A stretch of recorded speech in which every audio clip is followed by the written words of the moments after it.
Hello दोस्तों, good morning. स्वागत एक बार फिर से आप सभी का एमजेटी एजुकेशन में। साथियों, आज है 3 जून और आज की वीडियो में हम लोग बात करने वाले हैं 3 जून 2024 के मोस्ट इंपोर्टेंट करंट अफेयर के क्वेश्चंस के बारे में।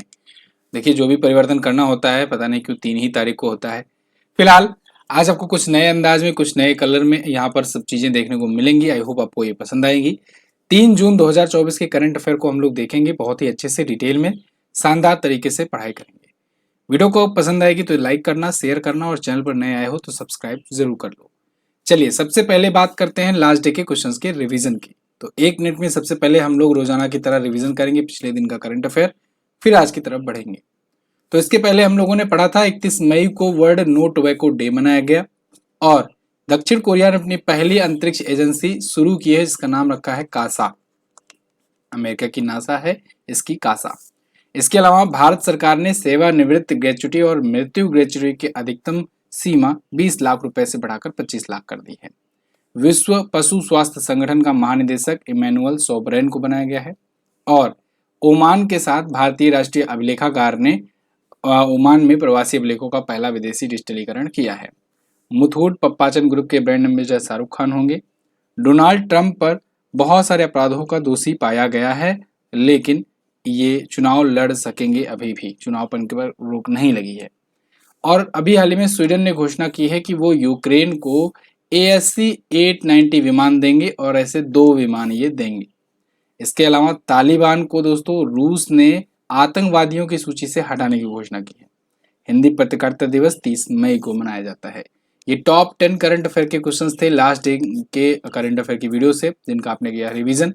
अब हम लोग बढ़ेंगे आज की करंट अफेयर की तरफ, लेकिन उससे पहले मैं आपको बता दूं, इसकी PDF या क्विज चाहिए अगर आपको, तो आप MJT ऐप से डाउनलोड कर सकते हो बिल्कुल फ्री में। फ्री में PDF डेली, वीकली, मंथली सब प्राप्त कर सकते हो। इसके अलावा क्विज भी प्राप्त कर सकते हो। कल मंथली की वीडियो आई हुई है, 1 तारीख से लेकर के 31 मई तक के करंट अफेयर एक ही वीडियो में कल आपको अपलोड करके दी गई है। तो चैनल पर जाइए, उसको जरूर देखिएगा और पूरे महीने का रिवीजन कर लीजिए। पहला क्वेश्चन, हाल ही में 1 जून को कौन सा दिवस मनाया गया?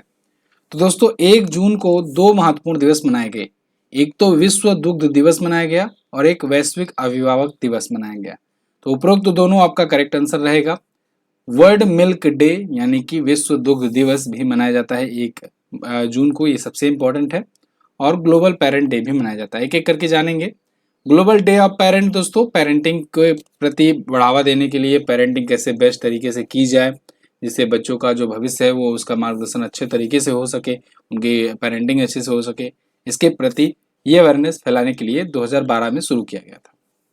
और वहीं विश्व दुग्ध दिवस जो है ये संयुक्त राष्ट्र के फूड एंड एग्रीकल्चर ऑर्गेनाइजेशन के द्वारा शुरू किया गया था 2001 में। और इसका उद्देश्य था कि ग्लोबली भोजन में दूध को कैसे बढ़ावा दिया जाए, क्योंकि आप जानते हो दूध में ऑलमोस्ट सभी प्रकार के विटामिन पाए जाते हैं। तो दूध के प्रति अवेयरनेस फैलाने के लिए और इसको अपने भोजन में ज़्यादा से ज़्यादा लोग यूज करें किसी न किसी रूप में, तो इसके लिए मनाया जाता है। ठीक है, अच्छा, ये तो विश्व दुग्ध दिवस हुआ। अगर राष्ट्रीय दुग्ध दिवस पूछा जाए, राष्ट्रीय दुग्ध दिवस पूछा जाए तो हम लोग कब मनाते हैं? तो राष्ट्रीय वाला हम लोग मनाते हैं दोस्तों 26 नवंबर को, जब होता है अपने यहाँ संविधान दिवस, उसी टाइम होता है दोस्तों राष्ट्रीय दुग्ध दिवस। क्यों? क्योंकि उसी टाइम पर वर्गीज कुरियन, डॉक्टर वर्गीज कुरियन जी की जयंती होती है। वर्गीज कुरियन वो कौन थे? वो थे अमूल के संस्थापक, अमूल डेयरी के, और भारत में श्वेत क्रांति के जनक। तो ये भी ध्यान रखना, 26 नवंबर जब संविधान दिवस मनाते हैं उसी दिन राष्ट्रीय दुग्ध दिवस भी मनाते हैं।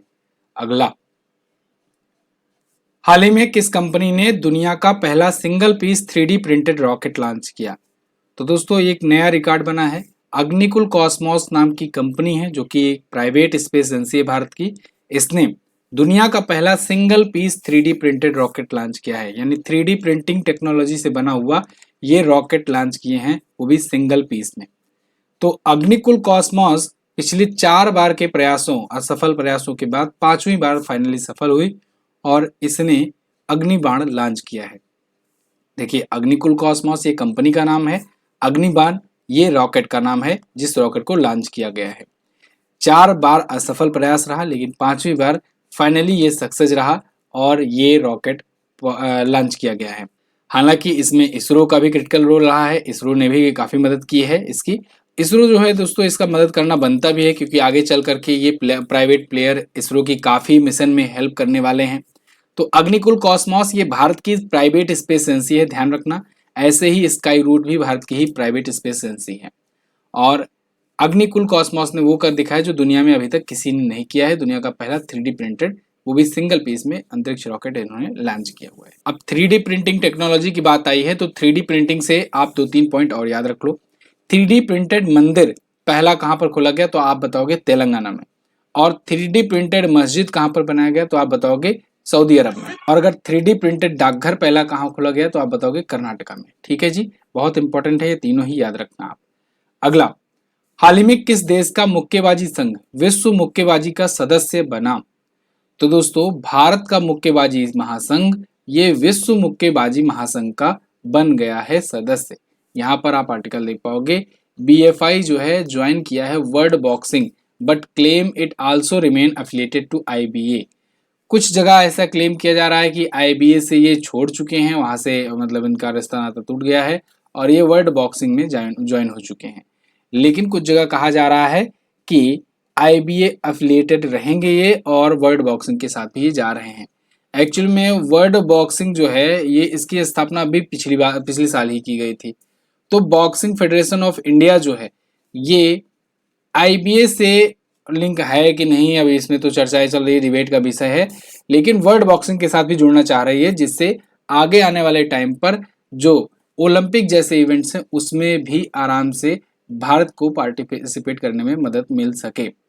तो विश्व मुक्केबाजी का गठन पिछली साल किया गया था अप्रैल 2023 में और ये बिल्कुल अलग संस्था है IBA से, इंटरनेशनल बॉक्सिंग एसोसिएशन से। ठीक है ना। फिलहाल BFI जो है बॉक्सिंग फेडरेशन ऑफ इंडिया, इसके अध्यक्ष होंगे अजय सिंह और विश्व मुक्केबाजी के अध्यक्ष हैं बोरिस वेन डेर वोर्स। ठीक है, चलिए अगला, हाल ही में रूस और किस देश के बीच परमाणु ऊर्जा संयंत्र के लिए समझौता हुआ है? तो रूस और उज्बेकिस्तान के बीच में दोस्तों अभी परमाणु ऊर्जा संयंत्र के लिए समझौता हुआ है।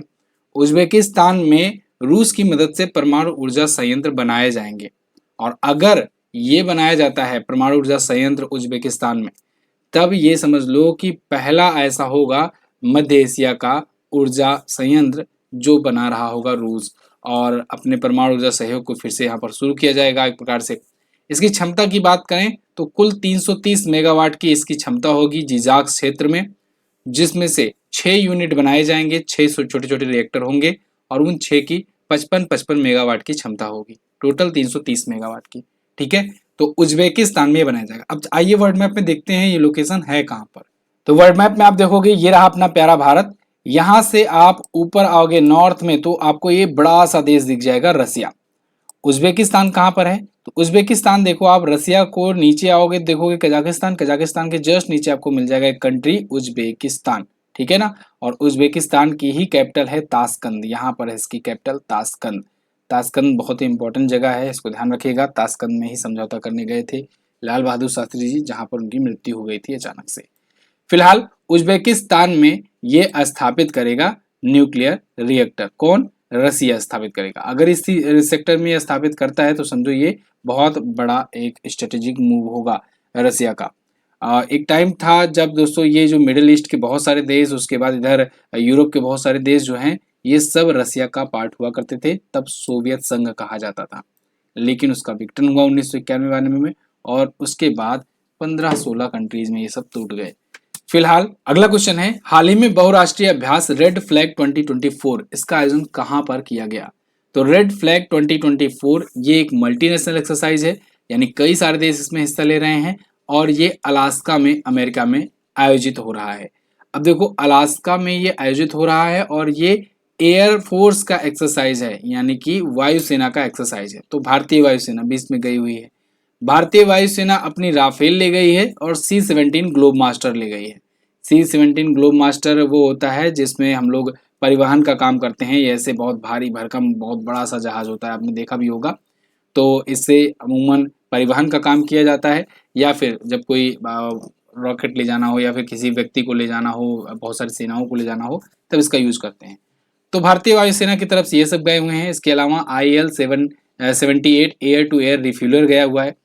तो ये रेड फ्लैग 2024 ये होगा अलास्का में। 30 मई से शुरू हुआ है, 14 जून तक ये चलेगा, 2 सप्ताह तक। अलास्का कहाँ पर है तो आइए दिखा देते हैं इसको भी मैप में देखेंगे अगर आप, तो ये है अपना प्यारा भारत। यहाँ से अगर आपको अमेरिका की तरफ आना है तो इधर अफ्रीका कॉन्टिनेंट को क्रॉस करो, नॉर्थ अमेरिका ये रहा, और ये रहा नीचे साउथ अमेरिका। नॉर्थ अमेरिका वाले पार्ट में आप हमेशा देखोगे कि इधर यूनाइटेड स्टेट्स ऑफ अमेरिका है, और इसी को एक पार्ट यहाँ पर भी देखने को मिलता है। जब भी आप अमेरिका का मैप अगर सर्च करोगे गूगल पे, तो आपको जब भी वर्ल्ड मैप मिलेगा तो उसमें यूएसए को यहाँ पर भी पेंट किया गया रहेगा उस कलर से, और सेम कलर से यहाँ भी पेंट किया गया रहेगा, मतलब बताया जाएगा कि ये भी यूएसए का पार्ट है।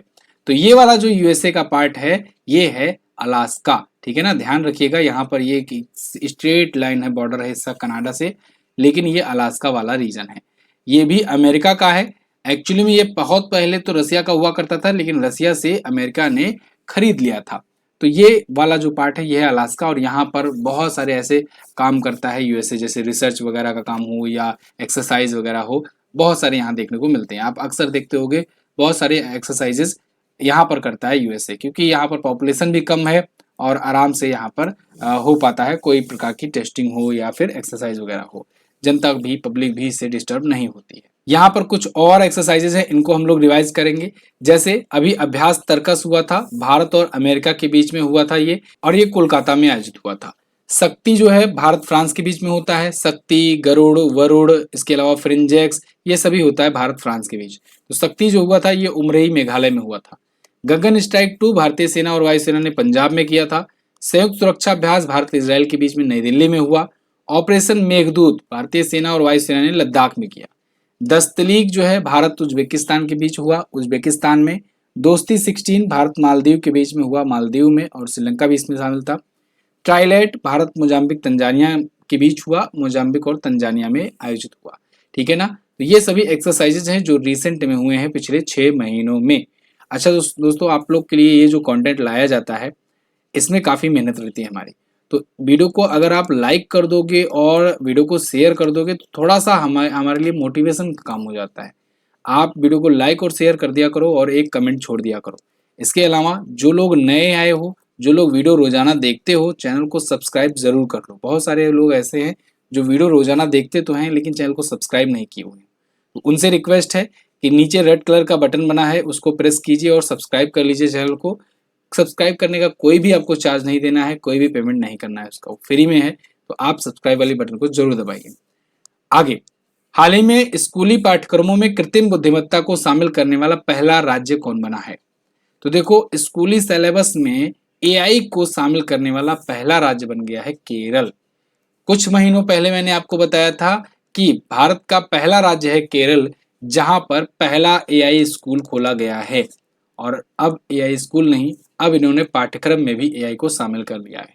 तो एआई यानी आर्टिफिशियल इंटेलिजेंस, इसका क्या महत्व है आगे इन फ्यूचर में, क्या इसका होने वाला है, ये केरल सरकार बहुत बेखूबी समझ रही है। और इसीलिए इन्होंने कक्षा 7 के छात्रों के जो सिलेबस है उसमें ये सूचना और संचार प्रौद्योगिकी नाम से एक पाठ्यक्रम ऐड किया है, और उसमें एआई का मॉड्यूल सिखाया जाएगा। बेसिकली इसमें कंप्यूटर विजन नाम से एक चैप्टर है और उसमें ये बताया जाएगा कि एआई कैसे काम करता है, इसमें मनुष्य के चेहरे के हाव भाव कैसे काम करते हैं, ये 7 प्रकार के मानवीय चेहरों के भाव को पहचानने में सक्षम करेंगे। मतलब आप समझो कक्षा 7 में भाई छोटे लेवल से शुरू किया जाएगा, तो धीरे धीरे पहले फेस कैसे रिकॉग्नाइज होता है, फेस कैसे बिहेव करता है मनुष्य का, ये सिखाया जाएगा। फिर धीरे धीरे ये चीजें एडवांस होगी। तो ये एक बहुत ही अच्छा और बहुत ही फ्यूचरिस्टिक कदम है केरल सरकार का, जो वहाँ के जो स्टूडेंट्स हैं उनको पाठ्यक्रम में एआई शामिल करके हो रहा है, ठीक है ना। जिस तरीके से एआई तेजी से बढ़ रहा है उस हिसाब से तो ये पूरे देश में जल्द ही लागू होना चाहिए। वैसे अब एआई की बात आ ही गई है तो हम लोग एआई से रिलेटेड कुछ और जो टूल लॉन्च किए गए हैं हाल फिलहाल में उनको हम लोग रिकॉल कर लेते हैं। जैसे एआई एंकर, एआई एंकर जो है सना, ये लॉन्च की गई थी इंडिया टुडे के द्वारा, और इसने अभी ग्लोबल मीडिया अवार्ड जीत लिया हुआ है 2024 का। इसके अलावा एआई एंकर ही है लीसा, लीसा जो है ये ओडिया टीवी के द्वारा लॉन्च की गई है, ये भी ध्यान रखना। इसके अलावा एक एआई गेमर है दोस्तों, सीमा, सीमा जो है आर्टिफिशियल इंटेलिजेंस बेस्ड गेमर है। और इसके अलावा गूगल ने जेमिनी अपना प्लेटफॉर्म लॉन्च किया था, जेमिनी का इसने मर्जर भी किया है स्पैरो के साथ, बार्ड के साथ, और जेमिनी अब गूगल का जो है वो भी एक चैटबॉट टाइप से काम करता है। इसके अलावा डेविन लॉन्च किया गया था। डेविन जो है ये क्या है, ये कंप्यूटर सॉफ्टवेयर इंजीनियर है, एआई बेस्ड यानी आर्टिफिशियल इंटेलिजेंस बेस्ड। इसके अलावा केरल ने ही एआई लॉन्च किया था आइरिस नाम से। आइरिस नाम से एआई टीचर लॉन्च किया था। तो केरल में ये पहले एआई टीचर भी आ चुके हैं, ये भी एक बात है, ध्यान रखना इसको, ठीक है ना। चलिए आगे बढ़ते हैं। हाल ही में हुई घोषणा के अनुसार अदानी पोर्ट्स कितने वर्षों के लिए तंजानिया के दार एस सलाम बंदरगाह का प्रबंधन करेगा। तो अडानी ग्रुप के जो अडानी पोर्ट्स हैं, अडानी पोर्ट जो कंपनी है, इसने अभी 30 सालों के लिए लीज पर ले लिया है तंजानिया का दार एस सलाम बंदरगाह। यहाँ पर आप द हिंदू का आर्टिकल भी देख पाओगे। Adani port signs 30-year concession pact to operate terminal at Dar es Salaam port in Tanzania. Tanzania एक अफ्रीकी कंट्री है और यहाँ का जो पोर्ट है यानी कि बंदरगाह है, उसका टर्मिनल 2 जो है उसका मैनेजमेंट अडानी ग्रुप के द्वारा किया जाएगा। अब अडानी ग्रुप बहुत बड़ी कंपनी है, ये बहुत सारे दुनिया में पोर्ट्स और बंदरगाहों का, टर्मिनलों का ये संचालन और ऑपरेशन करती है, दुनिया में कई सारे ऐसे, और भारत में भी करते हैं। भारत में अगर बात करें तो जैसे पश्चिमी तट है और पूर्वी तट है, ये पश्चिमी तट है, ये पूर्वी तट है। तो पश्चिमी तट में अगर बात करें किन किन पोर्ट्स का और टर्मिनलों का संचालन करती है, तो उसमें गुजरात में मुंद्रा, ट्रूना, दाहेज, हजीरा, इसके अलावा गोवा में मोरमुगाओ, महाराष्ट्र में दिघी, केरल में विझिंजम, ये सभी पोर्ट्स अडानी ग्रुप के अंतर्गत आते हैं, इसके मैनेजमेंट के अंतर्गत। और पूर्वी तट में अगर बात करें तो यहाँ के 8 बंदरगाह टर्मिनलों का संचालन करता है अडानी ग्रुप। जैसे पश्चिम बंगाल में हल्दिया हो गया, उड़ीसा में धमरा और गोपालपुर, आंध्र प्रदेश में गंगावरम और कृष्णापट्टनम, तमिलनाडु में कुट्टुपल्ली और एन्नोर, पुडुचेरी में कराईकल। इसके अलावा अगर और बाकी देशों में बात करते तो श्रीलंका में भी ये एक पोर्ट का संचालन करता है, कोलंबो में। और इसके अलावा अभी हाल फिलहाल में इजराइल के हाइफा पोर्ट को भी इसने लीज पर ले लिया और हाइफा पोर्ट का 100% अधिग्रहण कर लिया। हाइफा पोर्ट इजराइल में है, तो उसका भी मैनेजमेंट अडानी ग्रुप के द्वारा किया जाता है। और अब अफ्रीकी महाद्वीप में भी ये एंटर कर चुके हैं, तंजानिया के दार एस सलाम बंदरगाह का ये प्रबंधन करेंगे, ठीक है ना। अडानी पोर्ट अडानी ग्रुप के अंतर्गत आने वाली एक कंपनी है। अगला, भारत में मलेशिया के उच्चायुक्त के रूप में किसे नियुक्त किया गया। तो अभी हाल ही में भारत में मलेशिया के हाई कमिश्नर नियुक्त किए गए हैं दोस्तों, मुजफ्फर शाह मुस्तफा। मुजफ्फर शाह मुस्तफा आपको यहाँ पर दिख रहे हैं। अब चूंकि मलेशिया भी कॉमनवेल्थ का हिस्सा है, इसलिए यहाँ पर हाई कमिश्नर नियुक्त किए जा रहे हैं, ठीक है ना। तो भारत अपना वहां पर हाई कमिश्नर नियुक्त करता है और वो यहाँ पर अपना हाई कमिश्नर नियुक्त करते हैं। जो कंट्रीज कॉमनवेल्थ का हिस्सा नहीं होती है वहां पर राजदूत नियुक्त किए जाते हैं, वहां पर एम्बेसी होती है, दूतावास होता है, ठीक है ना। तो भारत और मलेशिया फिलहाल 1957 में द्विपक्षीय संबंध अपना स्थापित किया था और आगे चल करके व्यापार जो है व्यापारिक संबंध के रूप में 2011 में मलेशिया और भारत व्यापार आर्थिक सहयोग समझौते पर एक हस्ताक्षर हुआ, जिसके बाद से भारत और मलेशिया के बीच में ट्रेड तेजी से बढ़ना शुरू हुआ। 2023 में अगर बात करें कुल बाइलेटरल जो ट्रेड है वो 16.53 बिलियन यूएस डॉलर का है। भारत और मलेशिया के बीच में ये ट्रेड है, ठीक है ना। और भारत का मलेशिया 11वां सबसे बड़ा निर्यातक गंतव्य और 12वां सबसे बड़ा आयातक स्रोत है भारत मलेशिया का, ठीक है ना। एक और चीज यहाँ पर ट्रेड की बात हो रही है, अभी एक रिपोर्ट आई थी कि चाइना एक बार फिर से भारत का लार्जेस्ट ट्रेडिंग पार्टनर बन गया है। 118.4 बिलियन डॉलर के ट्रेड के साथ 2023-24 वित्तीय वर्ष में ट्रेड के साथ चाइना जो है टॉप ट्रेडर बन गया है इंडिया का। अमेरिका को इसने पीछे किया है, हालांकि अमेरिका भी 118 बिलियन डॉलर के आसपास में ही ट्रेड किया हुआ है, लेकिन थोड़ा सा ज्यादा है चाइना, ठीक है। अब आइए देखते हैं वर्ल्ड मैप में मलेशिया है कहाँ पर। वर्ल्ड मैप में आप देखोगे ये रहा अपना प्यारा भारत, यहाँ से आप आओगे इधर साउथ ईस्ट एशिया में, तो इस साइड में आते ही आपको यहाँ पर दिख जाएगा मलेशिया। ये बड़ा सा देश है मलेशिया जो है, देखिए यहाँ से स्टार्ट होता है और उसके बाद ये पूरा यहाँ तक चलता है। बीच में छोटा सा ब्रुनई पड़ता है और इधर छोटा सा सिंगापुर पड़ता है। इतना सिंगापुर हटा दो और इतना ये ब्रुनई हटा दो, तो बाकी का ये पूरा एरिया जो है ये आपका मलेशिया ही पड़ जाता है, ठीक है ना। और नीचे ये दोनों जो है ये इंडोनेशिया का पार्ट आ जाता है। तो मलेशिया जो है इसकी जो मुद्रा होती है वो होती है रिंगित और इसकी कैपिटल होती है कुआलालंपुर। क्या होती है? कुआलालंपुर इसकी कैपिटल होती है, जो कि यहाँ पर आपको देखने को मिल जाएगी। क्लियर है? अब यहाँ पर देखिए पिछले कुछ दिनों में और भी जो राजदूत और उच्चायुक्त नियुक्त किए गए हैं अलग अलग जगहों पर, उनका रिवीजन करेंगे। जैसे लिंडी कैमरून को भारत में ब्रिटेन का राजदूत नियुक्त किया गया है। सीताराम मीणा को नाइजर में भारत का राजदूत नियुक्त किया गया है। अभय ठाकुर को म्यांमार में भारत का राजदूत, टी आर्मस्ट्रांग चांगसन को क्यूबा में, विनय कुमार को रूस में भारत का राजदूत नियुक्त किया गया है, इंपॉर्टेंट नाम है। संतोष झा श्रीलंका में भारत के राजदूत नियुक्त हुए हैं, ये भी इंपॉर्टेंट है। रॉबर्ट सेटकियांग ये मोजाम्बिक में भारत के राजदूत हैं, और सौरभ कुमार को बेल्जियम में भारत का राजदूत नियुक्त किया गया है। अगला, हाल ही में किस खिलाड़ी को तंबाकू नियंत्रण के लिए ब्रांड एम्बेसडर बनाया गया? तो दोस्तों अभी विश्व तंबाकू निषेध दिवस मनाया गया था, आप सबने पढ़ा 31 मई को, मैंने आपको बताया था अभी। तो यहाँ तंबाकू नियंत्रण के लिए ब्रांड एम्बेसडर बनाई गई हैं पीवी सिंधु, पुरसेला वेंकटा सिंधु। ये जो हैं बैडमिंटन की स्टार खिलाड़ी हैं, आप जानते हो भारत की। इनको तंबाकू को रोकने के प्रति अवेयरनेस फैलाने के लिए भारत में ब्रांड एम्बेसडर नियुक्त किया गया है। ये क्या करेंगी? ये भारत का जो राष्ट्रीय तंबाकू नियंत्रण कानून है ना, कॉटपा 2003 2003, तो इस नियम को ये इसके प्रति अवेयरनेस फैलाएंगी कि तंबाकू के खिलाफ जन जागरूकता कैसे फैले। आपको याद होगा मैंने उसी दिन आपको बताया था कि भारत ने टीबी मुक्त भारत करने का भी लक्ष्य रखा है 2025 तक, और 2025 अब आने ही वाला है। तो 2025 तक टीबी मुक्त हो सके इसके लिए भारत सरकार ने निक्षय मित्र अभियान भी शुरू किया है। निक्षय मित्र अभियान भी नाम याद रखना बहुत इंपॉर्टेंट है। निक्षय मित्र अभियान के तहत 2025 तक भारत भर में टीबी उन्मूलन के लिए लक्ष्य रखा है। इसी कदम में तंबाकू नियंत्रण पर भी यहाँ पर ब्रांड एम्बेसडर वगैरह बना करके तंबाकू नियंत्रण के प्रति अवेयरनेस फैलाई जा रही है, क्योंकि आप जानते हो तंबाकू जो है ये भी एक प्रकार का कारण होता है टीबी वगैरह होने का।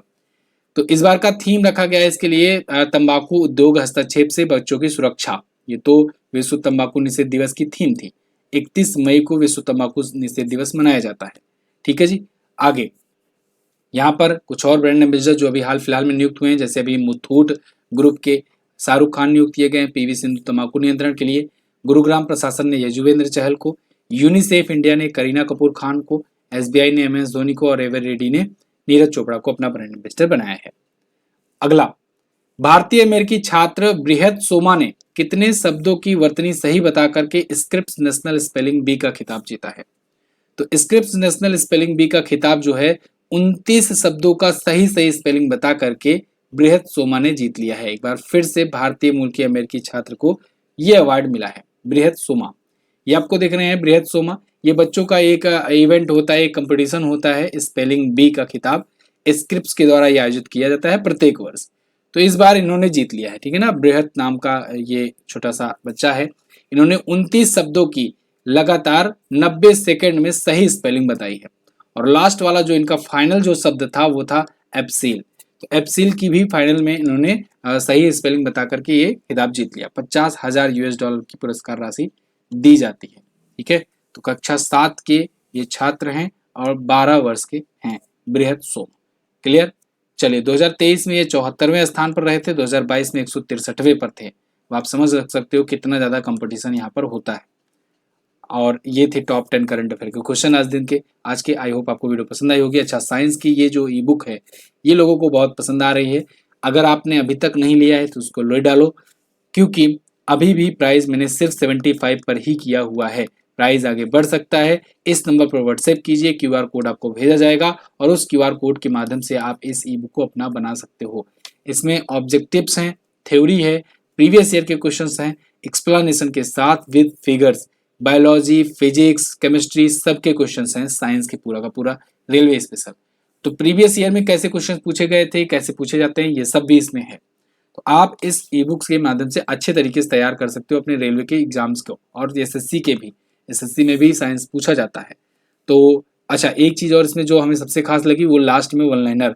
तो लास्ट में जो वन लाइनर दिया गया है वो आपके एग्जाम में काफी ज्यादा हेल्पफुल कर रहने वाला है, तो आप उसको भी लेकर पढ़ सकते हो। कुछ इस प्रकार से ई बुक है, सैंपल्स वगैरह और ज्यादा टेलीग्राम पर भी भेजे गए हैं, आप वहां पर जाकर के देख सकते हो, या फिर ई बुक लेने से पहले भी आप सैंपल मांग सकते हो। मैंने आपसे क्वेश्चन पूछा था एडीबी के सदस्यों की कुल संख्या कितनी है? तो 68 सदस्य हैं एडीबी के, एशियन डेवलपमेंट बैंक के। गोवा की ऑफिशियल लैंग्वेज कोंकणी है। आज आपको क्या बताना है, नाटो का 31वां सदस्य देश कौन है? तो ये बताइए कमेंट करके। इसके अलावा दक्षिण कोरिया की योजना के अनुसार वह मंगल ग्रह कब तक पहुंच जाएगा? आपको पता होगा दक्षिण कोरिया ने अभी हाल ही में कासा नाम से अपनी अंतरिक्ष एजेंसी लॉन्च की है। ठीक है जी। अच्छा, एक और जरूरी बात, देखो संडे को वीकली शो आता है, वीकली करंट अफेयर आता है, तो वो वीकली करंट अफेयर भी आप देखा कीजिए। डेली करंट अफेयर संडे को नहीं आता है, डेली करंट अफेयर आपका मंडे से लेकर सैटरडे तक आता है। तो संडे वाला जो है यानी 2 तारीख का वो वीकली करंट अफेयर आप देख लिया कीजिए, ठीक है ना, जो अभी 2 तारीख को हुआ। चलिए बहुत बहुत धन्यवाद यहाँ तक वीडियो देखने के लिए। इसकी अगर आपको पीडीएफ चाहिए तो आप टेलीग्राम से भी डाउनलोड कर सकते हो और हमारे एमजेटी ऐप से भी डाउनलोड कर सकते हो। वहीं पर आपको क्विज मिल जाएगी, क्विज जरूर सॉल्व किया करना। इसके अलावा मंथली ई बुक्स वगैरह आ गई हैं, आप उसे ले सकते हो। मिलते हैं अगली वीडियो में, तब तक के लिए नमस्कार, जय हिंद, वंदे मातरम।